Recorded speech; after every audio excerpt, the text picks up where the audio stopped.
Okay, probably I wrote a kind of a section of Myth Ulrich Duchrow. Probably you are already aware of that. The Myth the Scholar, was the renowned scholar and prophetic activity.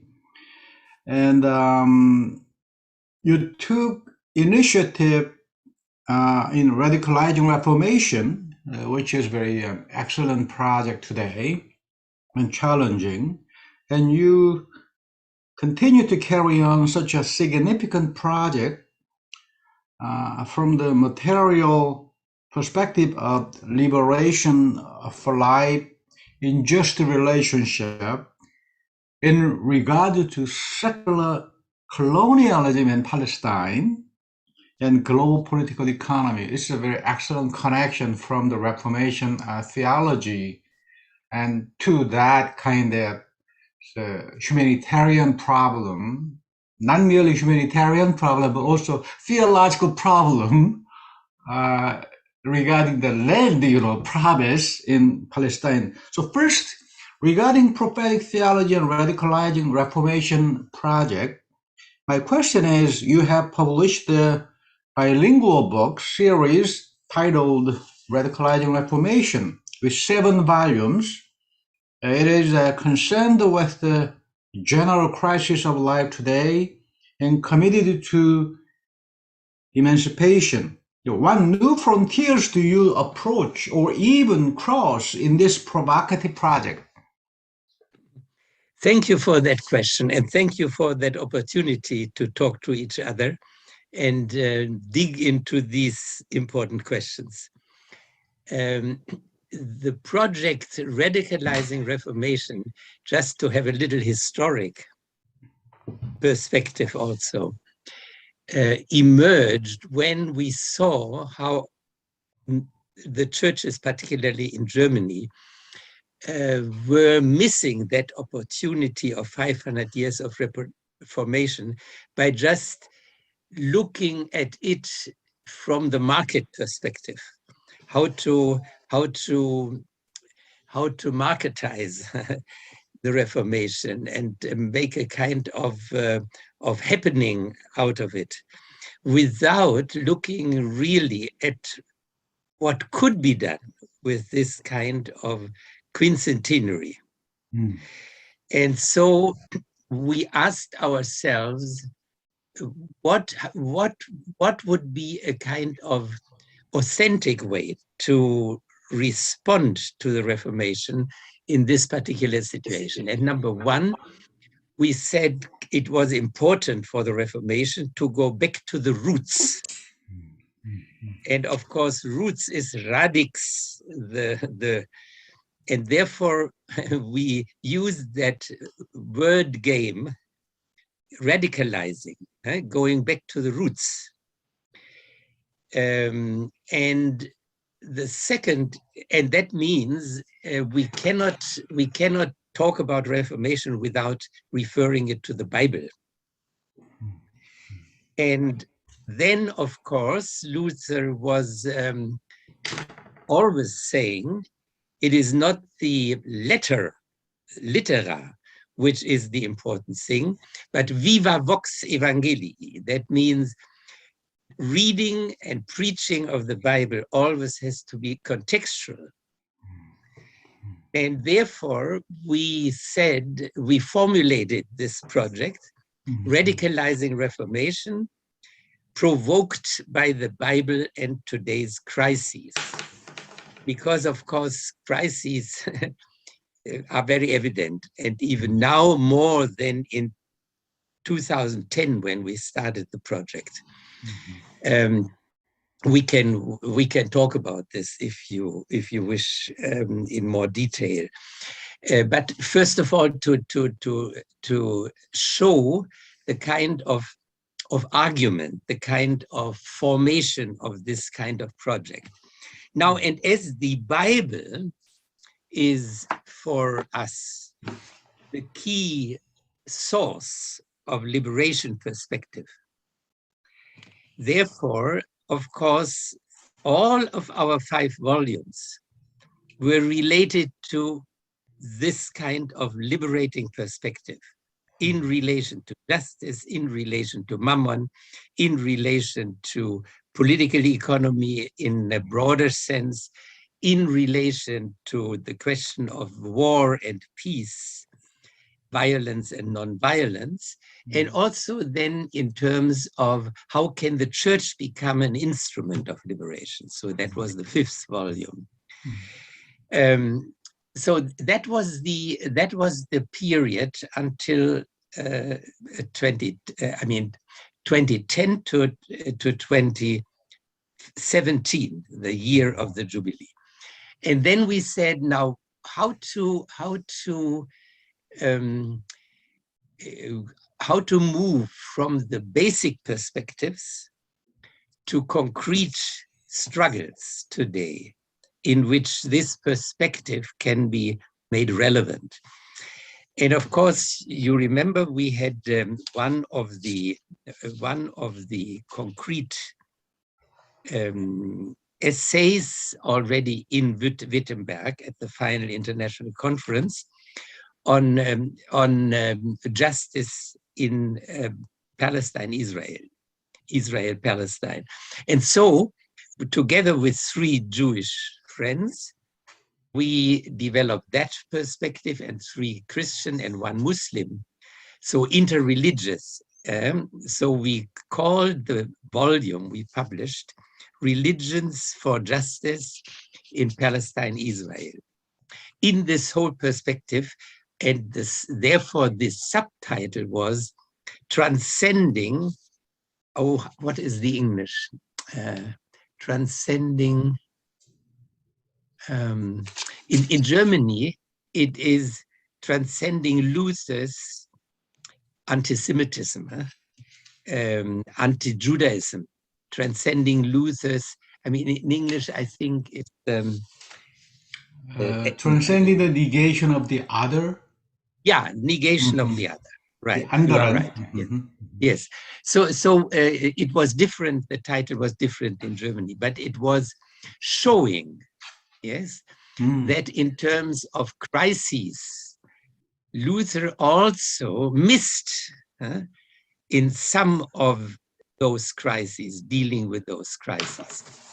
We cannot go into detail now, because, of course, in the beginning, he was more friendly to the Jews, hoping for their conversion with the new gospel. But as he was disappointed, then he came to this traditional, imperial, anti-Judaism with terrible consequences, because even Hitler used Luther for his destruction crimes in terms of the Jewish people. So, but in the present situation, of course, when we touch that issue, the crimes of the state of Israel in relation to the Palestinian people, then, of course, there is a big imperial coalition from the United States and Germany to Israel itself. Simply trying to clap down on everybody who is raising these issues. Because imagine, now when Russia invades Ukraine, in a matter of days and weeks, the whole Western world is up in arms, delivering weapons, making sanctions, mobilizing the International Court of Justice, whatever you have. Now, 55 years, Israel did this to the Palestinians. Why is the West silent up to now? And why are the German churches, I'm not talking about the US churches, so reluctant to touch that issue? So therefore, it is in this double way, Luther's crimes, Luther's criminal thoughts helping to commit crimes against the Jews, on the one side, asks us to fight anti-Semitism, but on the other And this argument being used to somehow hinder critique of the crimes of the state of Israel, then is the anti-Semitism is being misused to say critique of Israel is anti-Semitism. No? So therefore, we have a very, very complex question, and the Protestant theology and the Protestant churches are deeply involved in many ways. Just to congratulate the US churches, or many of the US churches, you know that the UCC, United Church of Christ, have produced even a Barman Declaration kind of statement to somehow resist this kind of system of injustice, and also, I mean, call it a new status confessionis, a new confession in terms of the integrity of the church and the gospel, etc.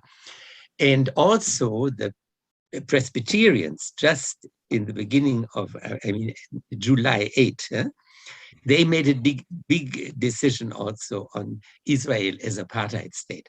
So therefore, this is one example which not only in 2017, but also now is of utmost importance to follow up and also to deepen and also to put into the ecumenical struggle, which will be getting a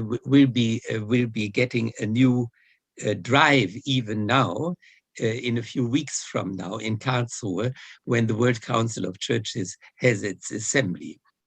So, I mean, that is just one example, very briefly, or perhaps it is already too long. But then the first working group, let me just mention that, is on political economy again. And they have just had their first group meeting. I mean, it's organized in a way that we have 4 areas in which people gather together. You were part, I think, of group 1, were you? The group meeting. Yeah, you were part of the group meeting few days ago. Yeah. Okay. So I don't need to tell you, Martin Hoffmann. Oh, no, go ahead. So it's a very challenging and informative, problem to audience, in fact, today. Yeah. I mean, I had a short discussion after that with Martin Hoffmann, the coordinator of that subgroup. And I heard that you want to particularly focus on alternatives in the future work on political economy. And I think this, and also perhaps in one way also include the Kairos project of Zacchaeus campaign, together with World Council, Lutheran World Federation, Reformed Alliance, and also the Council for World Mission, CWM. So that is one very important concrete issue at stake in terms of tax justice. A very, very, very important question. But what I suggested was also to look into another question in terms of the alternatives. I don't know whether you have seen the book of Franz Hinkelammert, the Latin American liberation economist and theologian, who wrote a book on criticizing again the modern ideologies. And his main thesis is that by taking the utopia, the utopia of a self-regulating market on the one side, and also the counter utopia of the really existing socialism, in just doing away with market and money, is what he calls transcendental illusions. If you make those regulative ideas in Kant's language, if you make those regulative ideas a kind of goal to be implemented step by step, then you fall into this illusion. And it's very dangerous, because then you become totalitarian, as we see with the market and also with Stalinism, etc. Mm-hmm. So therefore, his conclusion is, if we want future alternatives, then we need to look at those in terms of intervention into the market. Intervention, political intervention into the market. Now, my suggestion to Martin was, and to your group, and I can send, I'm writing about this just now, and I can send you later a paper for a seminar in Lucerne, Switzerland, is the following. If you want to, in terms of systemic change, intervene into the market. You see, we need systemic change, because the capitalist system is making growth obligatory. And that means it will kill the earth. It will kill the life conditions for humanity. You can see with the heat, we have 40 degrees Celsius today.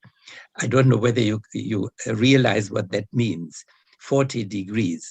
Today, here in my place, it's the hottest day, and yesterday was the hottest day in France. So going on with accumulating capital and therefore having necessary growth in the economy will kill humanity. So that means, if that is not a crisis to address, and what would be alternatives? Alternatives would be to withdraw from the market the profit orientation, the capital accumulation drive as the guiding principle. Now, how can you do that? How can you do that? And you can't simply do that, so to speak, from case to case. You need to develop a strategy. And my proposal for a strategy is to identify what we call in German Drehschrauben, which means, I mean, or like in a train system, the traces, then have a mechanism to go into one direction and the other direction. I don't know how you I don't know. Okay, the German again, German term again. You the German is Drehschraube, oder yeah, Drehschraube. That means, so in a system you have a central point from where you can, if you change a little bit, then it has big consequences. Now, just to give you, I don't know what the English word is. It's just kind of Sachzwang. It's continue to affect each other in that capitalistic system. No. The question is, where are points, decisive points, decisive forcations or whatever? I mean, decisive points where you can influence a whole set of just like consequences. A tipping point. Like I give you example. Yes, I have 4 to 5 examples. The one is property. You can't get the profit system changed without entering the issue of alternatives to the present property order. To make it very practical, now we have a complete privatization of basic needs, services and goods. All private,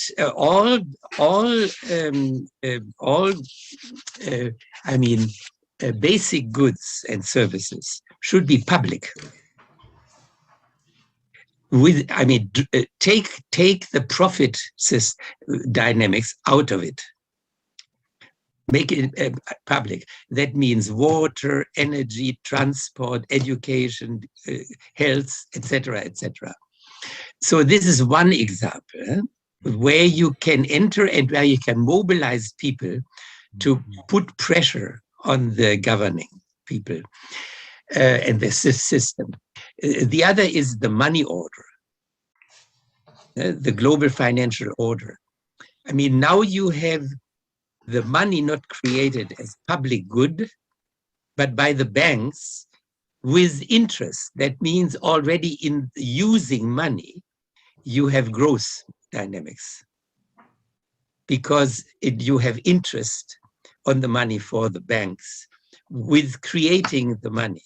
So therefore, public money as public good is the second thing.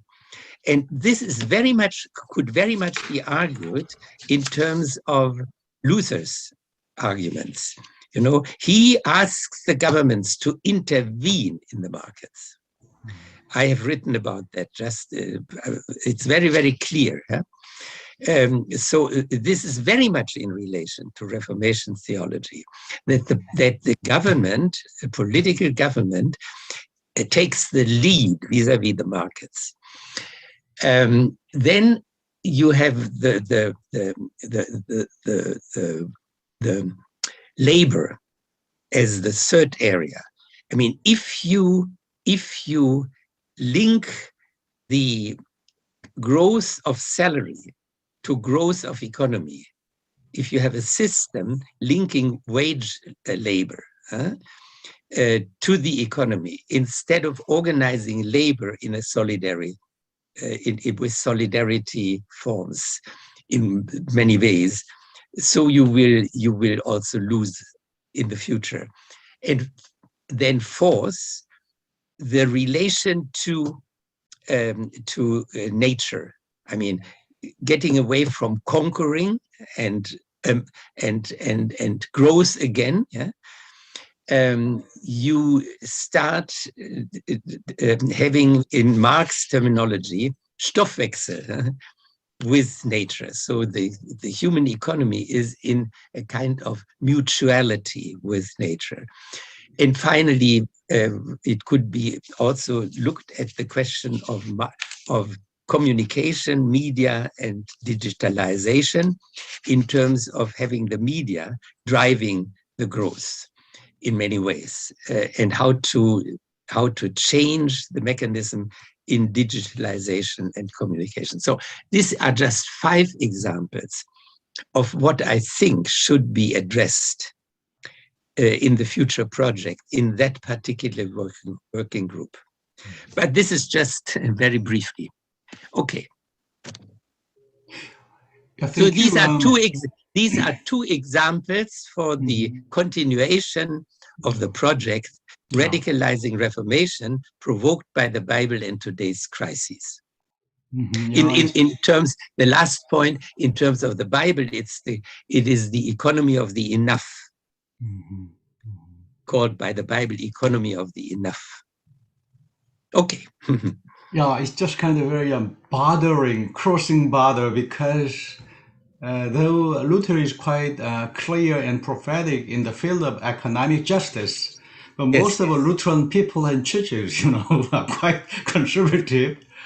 standing in the laissez-faire capitalism, which is the source of neoliberal capitalism today. But however, your project is quite challenging by relating Luther's own prophetic voice to your alternative, in terms of how to change the prophetic relationship and political intervention, state intervention, and regulating. Just kind of how do we use the money, more Yes, for the public use, It's a very challenging and also yes, a great topic today, yes. Of course, I should also mention, which you know, that you have a very strong group of Lutherans in the United States. Paul Wee is one of those Holy, yeah. leaders. They have this project in relation to our project of radicalizing Reformation, the Forgotten Luther. And they also continue now. Mhm. So Good. there is some hope. It's very attractive and very helping and also very informative to those who are watching, our interview. But by the way, in an earlier book, as an economist, you also wrote very interesting book, Transcending Greedy Money, Interreligious Solidarity. Okay, Yes. Interreligious Solidarity. Yes. You included comparative studies of world religions among the facets of culture, modernity, and economic justice that the prophetic theologian should tackle. Do you still hold this position? If so, why? Yeah. Religion should contribute to that alternative project, world religion per se? Yes, per se. Now, of course, that's a long story, as you referred to the work of greedy money. This has, by the way, been even more documented after my book. Our book was already in 2012, I think, or 2013. And in the meantime, people like Richard Seaford have continued to work. The main thesis is that it was in the context of the upcoming money economy that the great world religions from Greece to China formulated their classical beliefs and thoughts and so on. So Greece, Judah, so the Bible, Buddha, the Buddha, and Lao Tse and Confucius in that time from the 8th century before Christ to one can reckon with until the Roman Empire, you could say. And so the formulations of those religions and philosophies, and also, by the way, in Greece, the tragedies are clearly responding to the challenge of the social developments and the mental developments caused by money.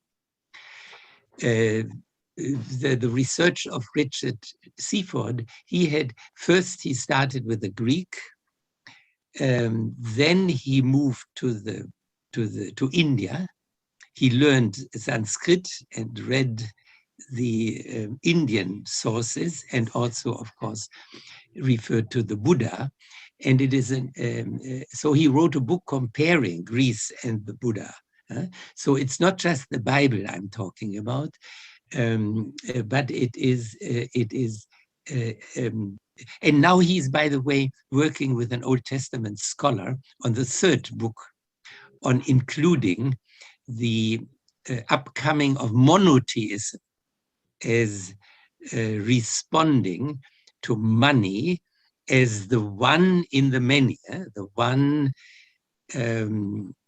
substance in the many substances. So as a kind of counting, a kind of calculating equivalent. Huh? Anyway, so, but there are social negative developments with the money, splitting society and creating debt mechanisms, etc., and also mental in terms of individualism, egoism, etc. So all these sources in the religions and philosophies of that time are clearly a help in addressing the issues created by the moneyed civilization. And as we have already talked about, the moneyed civilization is now coming to an end. Either we overcome it for a kind of just system, or it will kill us. So therefore, it's a dramatic situation in which we are, and therefore it's dramatic to reread those old religions and philosophies in order to be helped, but not only individually, but trying to find out among the present people following those religions and philosophy. And so I can only say we have contact with Muslim liberation theologians. I mean, the Quran is full of critical responses to the money culture.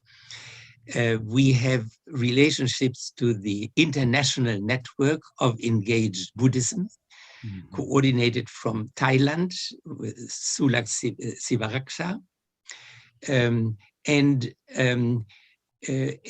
so there is in many places there are movements also relating. And of course we have Jewish liberation theology, in spite of what happens in the state of Israel.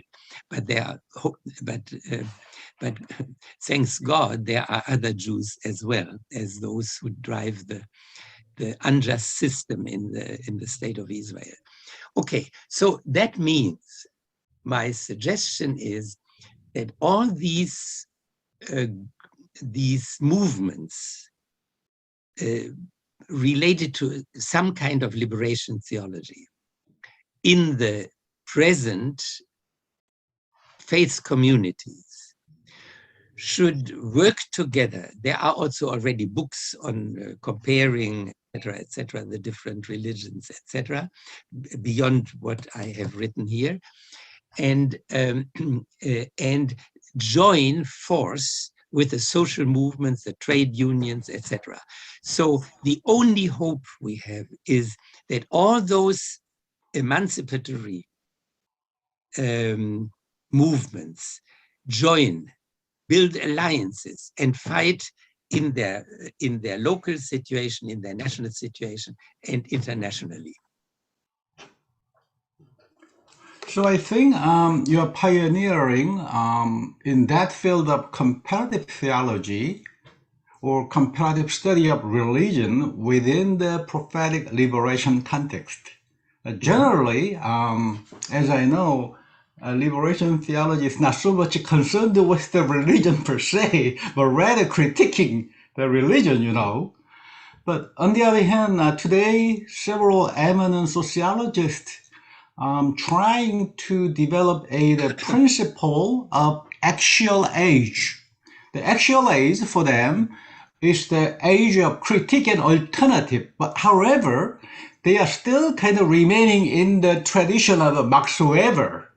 They are not so much go further, okay, but just kind of remaining in the very neutral value study of comparative religion. But however, between two fronts, very prophetic liberation theology and Weberian sociology, you are trying to pursue a kind of very alternative in terms of a very socio-economic study of religion and money. So, yes, that is true. And so let me just add this footnote.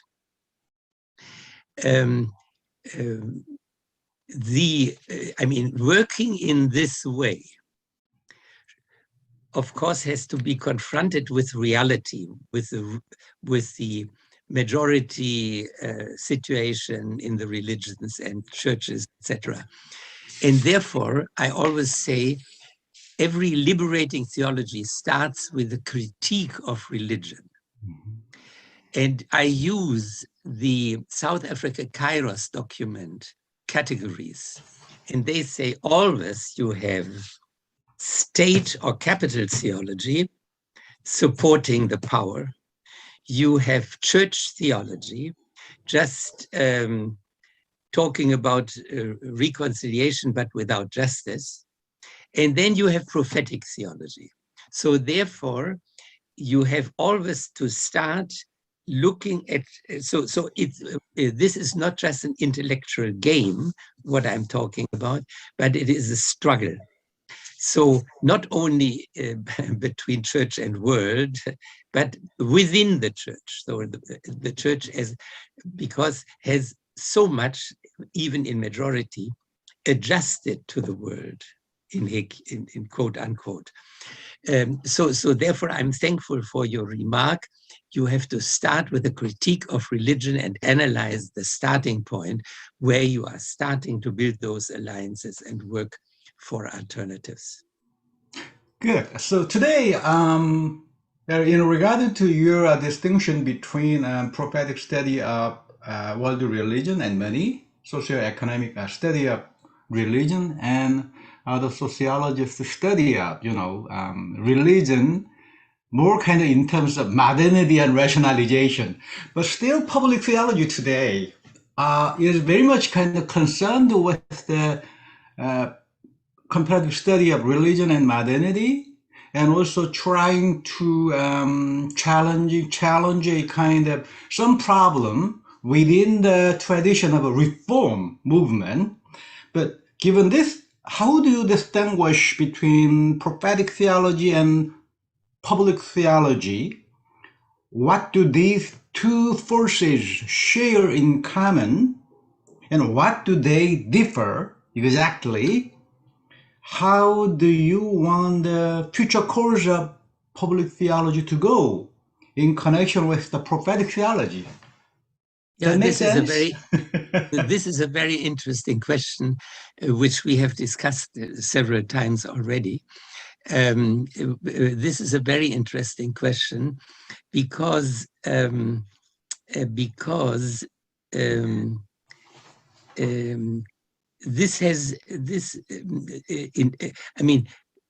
we look at the historic developments of the recent decades, since the middle of the last century, then, of course, liberation theology was liberating theology in many ways. And it was also becoming very real, particularly in a situation when you had to face oppression and so on. Now, public theology came and said, oh, now we have a new situation.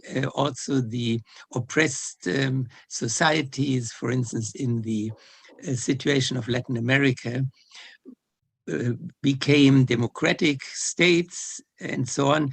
And now we have to look at how to react theologically to this new situation. And so we do not need to have this kind of principle antagonism as sometimes in the original liberation theology, but now we have to implement change. The problem was with some of those people saying this, that I saw, they were saying, now theology was necessary, but now we take over the role of the liberation theology in terms of public theology, in terms of participating in democratic processes, etc. Now, I got very, very nervous about this, some of those statements which I saw, and also the kind of people who were labeling themselves as the heirs of liberation theology under the name of public theology. Because what I saw was they left out the necessity of systemic change. They just said, oh, let us always look at what, from case to case, what is better, what can be done democratically, etc. But leaving out the necessity of systemic change. And that is what we already talked about in the first point. If you continue with having capital accumulation as the driving force and criteria of economy, we will be dead. I mean, we as humanity will be dead in a very short period. That means you have to do, and so I would say, yes, it is not possible to just change a system. That is also a false interpretation of liberation theology. But you need to have that point of orientation. What Hinkel Amat talks about as this utopia. It needs to be concrete in intervention into markets and not simply doing away with markets, which is not possible in terms of a society with division of labor. It's not possible to do away with them, and it's not necessary. But you have to withdraw that drive of capital accumulation as the highest principle out of it. So if that is the perspective of public theology, I fully agree. And then public theology is the implementation of liberation theology under a certain historic context. But if that systemic perspective gets lost, I mean, look, I don't know what your situation is, but if I look here, for instance, the Green Party started as an alternative party. Now it is the most war-oriented and weapons-oriented in our country. And it has completely forgotten to overcome capitalism. It is just what we call promoting green capitalism, saying we just solve the problem of climate catastrophe by having alternative energy, yes, alternative technologies, etc. And so we can continue growing. Everything is fine. Yes, simply another form of energy, another form of technology. So it's a disaster. It's producing illusions.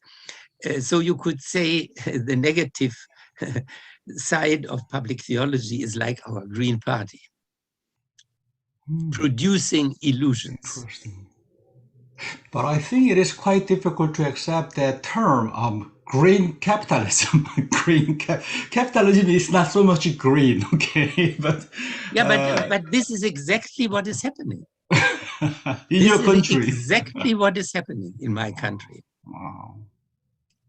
And we have books already showing that this is an illusion.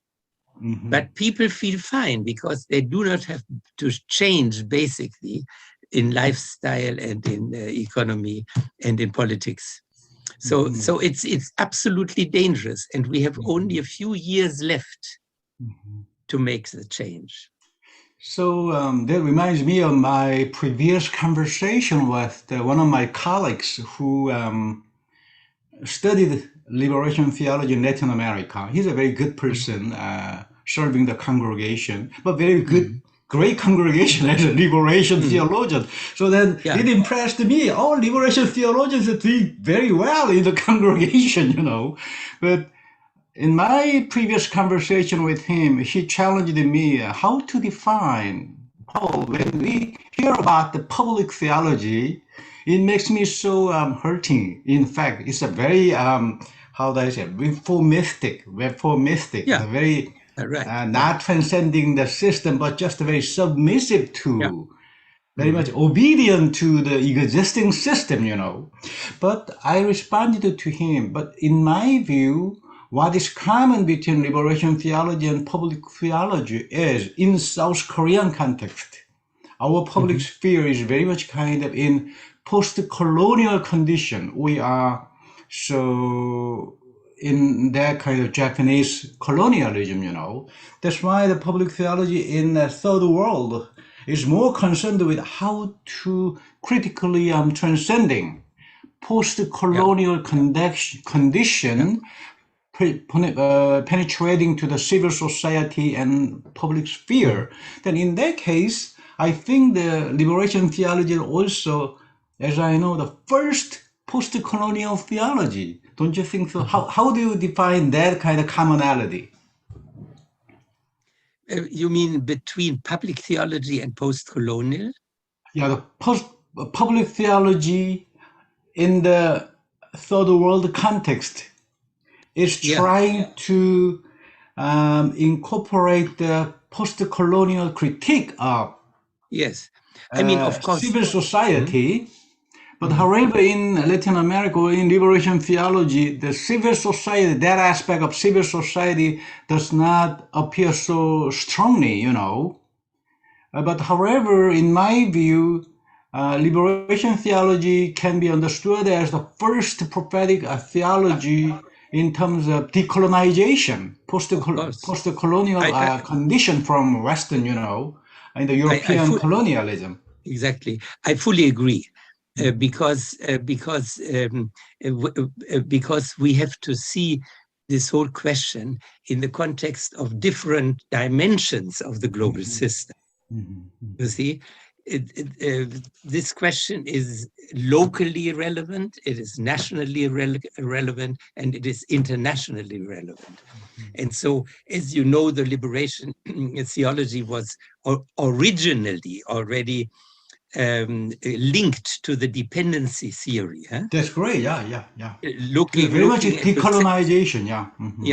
center and periphery, and then the center periphery structure within the center and within the periphery, and so on. So very complex and very good. Yes.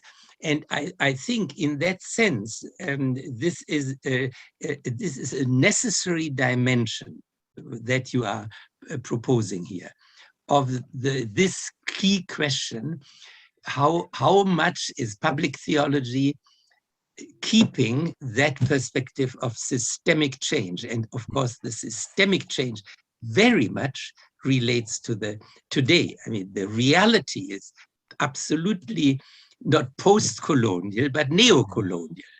And so the post-colonial perspective must overcome in that dimension exactly what you say. I fully agree. Yeah, you're right. So sometimes post-colonial theologians in American context tended to be much influenced by very nihilistic French structuralistic Yeah, I know. theoreticians. That's the I know. problem today. I know. But however, post-colonial theology or theory must be also reformulated in terms of the neo-colonial condition. Maybe Absolutely. Johan Galtung in Norway, or Johan Galtung provided very insightful analysis of neo-colonialism. Yes. Maybe more than dependent theory. He provides a very keen insight of a world system in the neo-colonial condition. So that logic of neo-colonial condition is very much conditioned by penetration, exploitation, and cultural destruction and ecological crisis, etc., etc. Of course. In fact, it is much more kind of variable than previous dependent theory, because the latter is too much focused on the development and growth rather than having more concern about the ecological integrity. Exactly. That issue is today I fully still. agree. I fully agree. But I hope prophetic theology and liberation theology and public theology in the third world, maybe in South Korea, should work Yes, together in more cooperative, collaborative spirit, absolutely. Because the public, of course, is part of liberation theology. And I mean, if you want to just formulate it, reformulate it, because if liberation theology is not addressing the public power system, Yeah. the whole question of actors, Mm-hmm. who are the historic actors Mm-hmm. to bring about change, etc., etc. So that is, I mean, in that sense, do not misunderstand me. I'm not against public in the theology, but I'm only against, I mean, using that term for producing illusions Yeah, yeah. by leaving out the need for systemic change. Yeah, you're right. The assimilation to a status quo is a Right. very much kind of problematic within the context of public theology. But however, that dimension should be renewed by challenge of prophetic liberation theology, I Right, think. right. Okay, by the way, you for the global connection and communication, so still our center, historian debate and public sphere or public theology, still we very much interested in the historical debate, okay, historical dimension of public issue and also a global issue. For the global connection and communicative forces, how do you see transitional justice? So, society from the previous social order toward another social order, frequently, such a kind of violence and massacre would occur. It is called a kind of transitional justice. And my home country, my birthplace, the Jeju Island, is a very beautiful city, a very beautiful place. But during the period of U.S. colonialism, military colonialism, just after liberation from Japan, 1945, so U.S. military authority occupied southern part of Korea, against the Soviet Union, part of occupation of North Korea. But still, such an ideological division continue to up to date. So, in fact, people on the Jeju Island were victimized as a scapegoat through ideological propaganda as Komi or Red Island, because they are deeply challenged a kind of very Sungmanri government, which is very much kind of based on dictatorial fascism, in fact.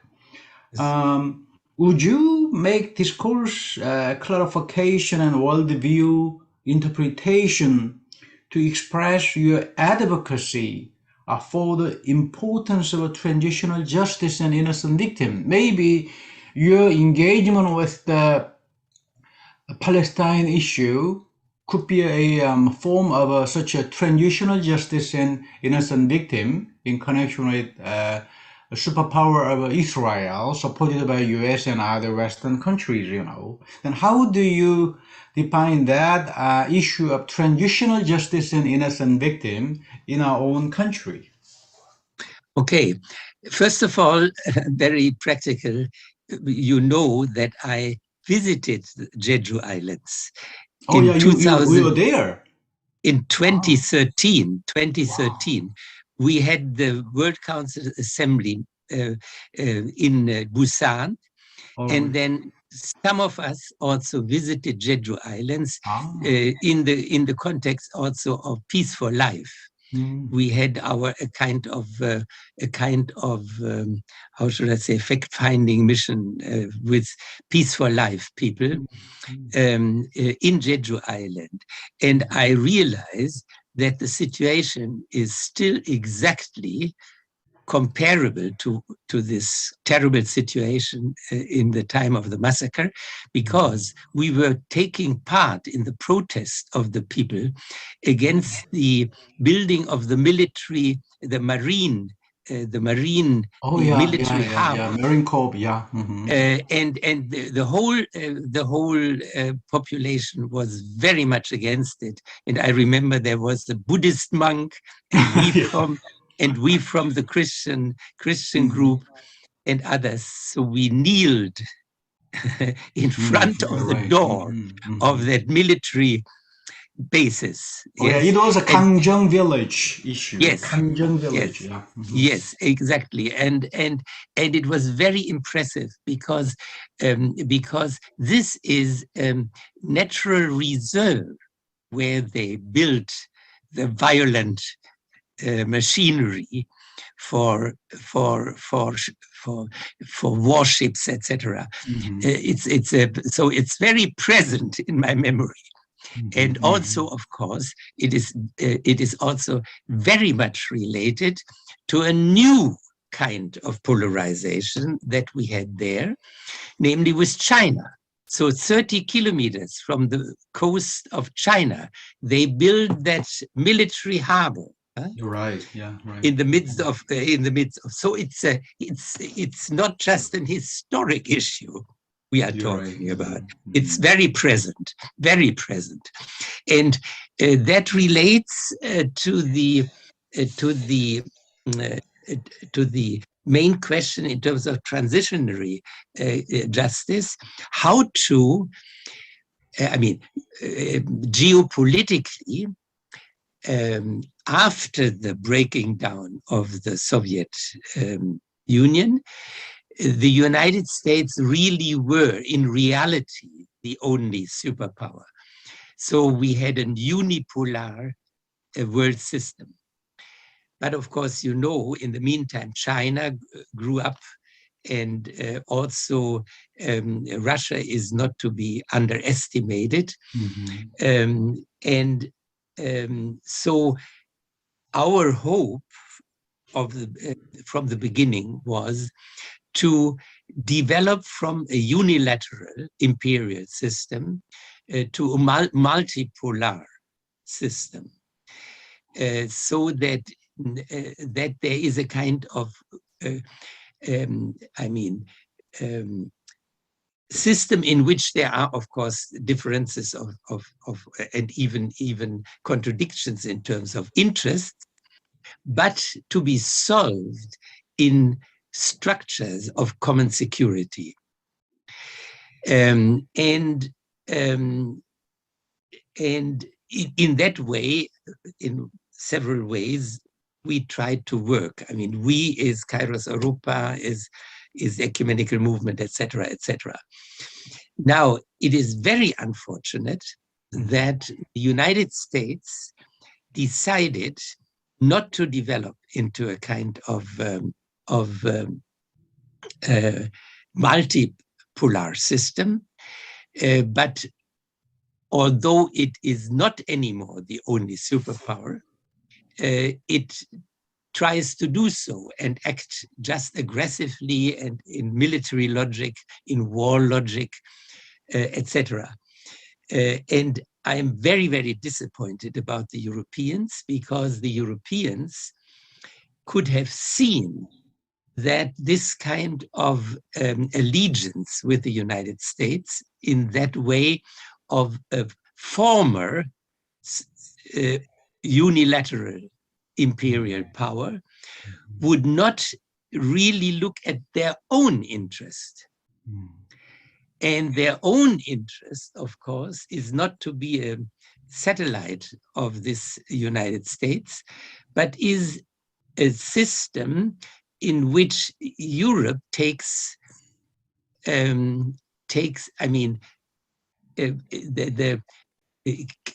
develops what was started by Willy Brandt in Germany, the common security, and also then propagated by Gorbachev in terms of the common European house. You see, that would have been our advantage. But the United States used the fears of the Eastern Europeans who had experienced Russian oppression and somehow circumvented, together with NATO, all agreements that would have led to common security. They pushed the NATO to the fronts. And you know what now the result is. So it is dramatic. There was a dramatically wrong development, and Europe, not realizing their own interest, have played their part in it. So now we are in a kind of deadlock. And so in terms of our attempts is to bring back this perspective of common security. And also, it is so absolutely clear that it is humanity which is in danger by the global capitalist system.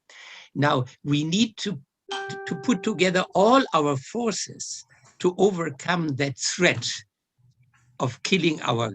So in that sense, the question of transitional justice is to learn from these historic, terrible experience, like the massacre of the Jesuit people, how to develop in every aspect cooperative structure instead of using this kind of imperial competition and polarizing mentality. And I think we as churches and social movements have a lot to do to overcome, especially also as the media are, of course, part of this whole wrong development, because they amplify the voices for the military logic against the peace logic. And so we have, at the moment, we have to fight however we can to change that perspective again from war to cooperation. And I think that is the key point in terms of the transitional justice. It is dramatic what we have to do in that respect. Right, very fine, because that transitional justice is still occurring in Ukraine war. It's not merely kind of historical, but just a contemporary, Yeah. How do you think that transitional justice in Ukraine war today, and especially natural gas problem between Germany and Russia, is still kind of so debatable and very, worrisome? Of course, if we go into that issue, of course, it's a complex analysis which is needed.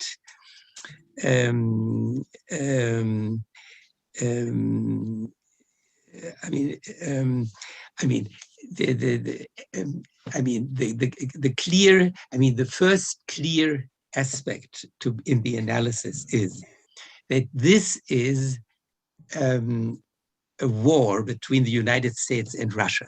Oh, yeah. And as I already said, United States did not, and Europe let it go, did not follow that possibility of that Gorbachev had opened, but just wanted to continue their imperial capitalism as usual.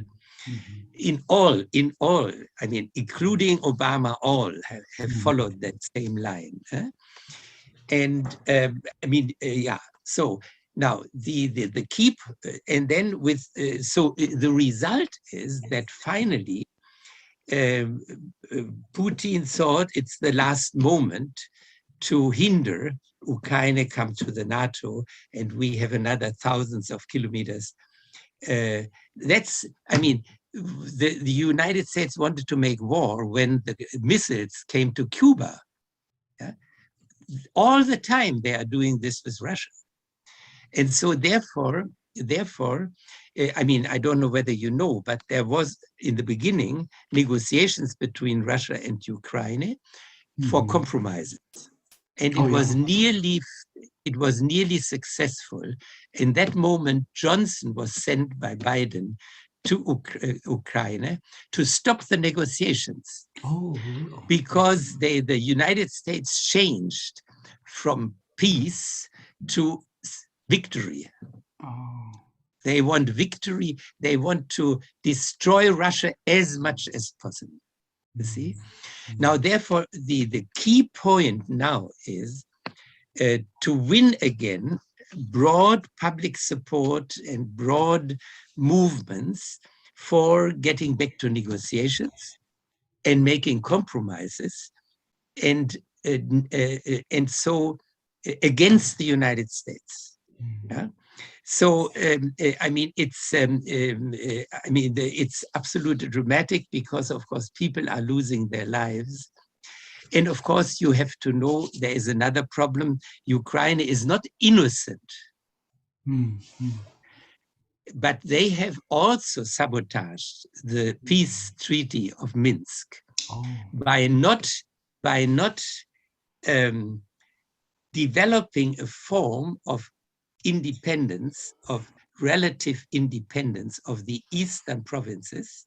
But what they did was they got together with the Americans, arming them to the teeth and training them for war with Russia, and having all the time, attacking the eastern provinces militarily. So the Ukraine has not, like, of course, the Germans and the French should have pushed them more. Yes, but I don't know whether you know the Treaty of Minsk, but that was a way to peace. So it's a very sad and bad coalition between those war forces in the United States and Ukraine and also Eastern European countries, who just see Russia in the light of military logic and not in the logic of peace and cooperation. And so coming to that perspective again, that is the most needed for transitional justice. Wow. Thank you very much, because it is difficult to hear about that exact information, from the U.S. mass media. The U.S. media is always trying to colonize our consciousness, then blaming Russia as to be a sole responsibility and so. But thank you for your very great information and your very keen analysis. So, for conclusion, Ulrich Duchrow is a prolific scholar and practitioner involved in the global networks of Kairos Europa and Lutheran World Federation and World Council of Churches, and an advocacy for social movements and church responsibility. He promotes a kind of economic justice, interreligious solidarity, human rights of innocent victims in Palestine, and ecological integrity. As a prophetic Christian, he sails the rough seas of global crisis with theological skill, sunk deep in a prophetic legacy of the confessing church, as embodied in Dietrich Bonhoeffer, and also Reformation thought of Martin Luther continues to be radicalized in this move. Thank you very much, Ulrich Duchrow, your participation and your excellent kind of argument and prophetic vision. Thank you very much. Do well. Thank you, Paul. It was great talking with you. Thank you. So we'll see Thank you. Okay, yeah, bye-bye.